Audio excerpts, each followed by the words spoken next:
Hi there. I'm going to give you a walking tour of the canvas tools.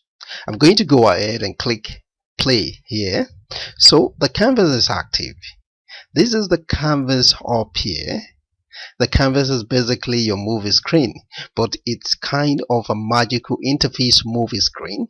You can make changes to your movie here in the canvas as well as viewing it. I'm going to stop that with the bar. First, let's take a look at the edit tool. This arrow tool right here, with this edit tool, you can click on media and you can do things to it. I can move it around like this and reposition it. I can resize it. If I click here in the corner, I can resize the media here.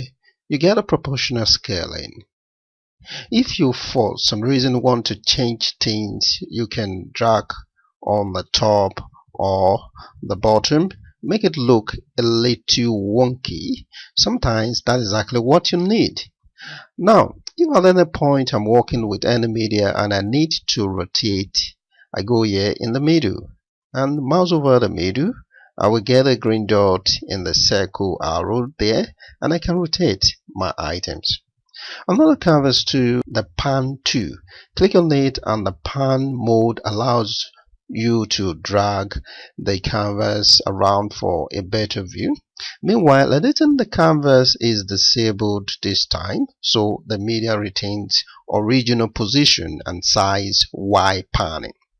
Next is the crop tool. Here I use crop tools to trim unwanted areas from the media. For instance, I want to crop this sketch, so I click the crop tool, then select the sketch and drag from right to left. Now let's see the effect in the replay. Feel free to crop any type of media as it fits your workflow. Okay, now is canvas option menu. Let's try the different zoom levels. 25% zoom is too small. Let's try 100% zoom level this time around. Oh, this on the other hand is too big. So I always settle for the default setting, which is fit the screen at 40% zoom level. Next is the detach canvas. I click on it to detach the canvas to preview the movie on another window which has bigger screen with play control tools below. As you can see, you can retouch the canvas back to the original position when you are through to continue working on the project. Alright, now let's take a quick look at the project setting. This allows me to customize the canvas setting. I can change the dimensions and the color of the canvas.